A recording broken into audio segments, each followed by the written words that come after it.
क्या हमारे कर्म फल से हरिनाम मुक्ति दिला सकता है? मुक्ति दिला सकता है। निश्चित रूप से भगवान के नाम जप करने से हमारे कर्म फल से मुक्ति मिल सकती है, और नाम जप करने से हमारी परेशानियां कम हो सकती हैं या खत्म भी हो सकती हैं, संभव है। किंतु समझना यह आवश्यक है कि क्या हम अपने परेशानियों से मुक्त होना चाहते हैं कि नहीं मुक्त होना चाहते। क्योंकि अगर वो व्यक्ति है, अगर उसके मन में भय चिंता रहती है कि परेशानियां शायद गई नहीं, तो परेशानियां चले जाने के बाद भी वो परेशान रहता है। और जो व्यक्ति हमेशा से निश्चिंत रहता है कि उसके पास परेशानी आ ही नहीं सकती, जब परेशानियां आती भी हैं तब भी वो निश्चिंत रहता है कि परेशानी थोड़ी आई है, कि थोड़ा सा कुछ 19-20 हो गया है लेकिन कोई नहीं, तो परेशान नहीं होता। तो हमें परेशानियों से मुक्त होना है कि नहीं मुक्त होना है, पहले वो हम निर्णय ले लें। अगर मुक्त होना है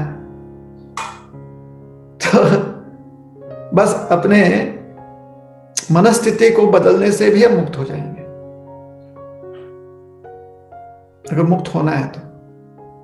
लेकिन मन में भय रखना है कि पता नहीं मुक्त हुए कि नहीं मुक्त हुए, तो मुक्त होकर भी भयभीत रह जाएंगे और परेशान रह जाएंगे, किन्हीं और कारणों की वजह से हम परेशान रह जाएंगे। दूसरी बात यह है कि भगवान का नाम जप करने से हमें भगवान का सानिध्य मिलता है। भगवान के सानिध्य में थोड़ी बहुत जीवन में कुछ उथल पुथल हो जाए तो कोई परेशानी है क्या।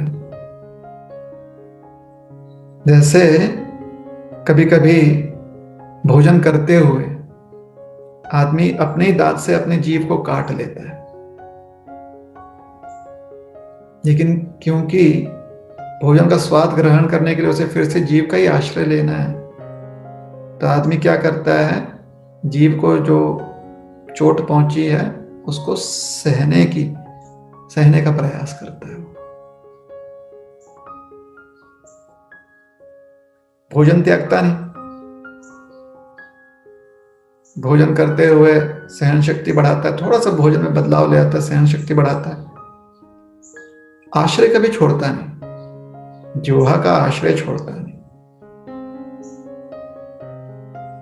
तो कभी कभी भौतिक संसार है, कुछ ऊपर नीचे हो जाएगा, दिन का रात होगा, रात का दिन होगा, रात्रि जैसे ही आ जाएगी तो अंधेरा तो छाने ही वाला है ना, अंधेरे में दिखाई नहीं देता है।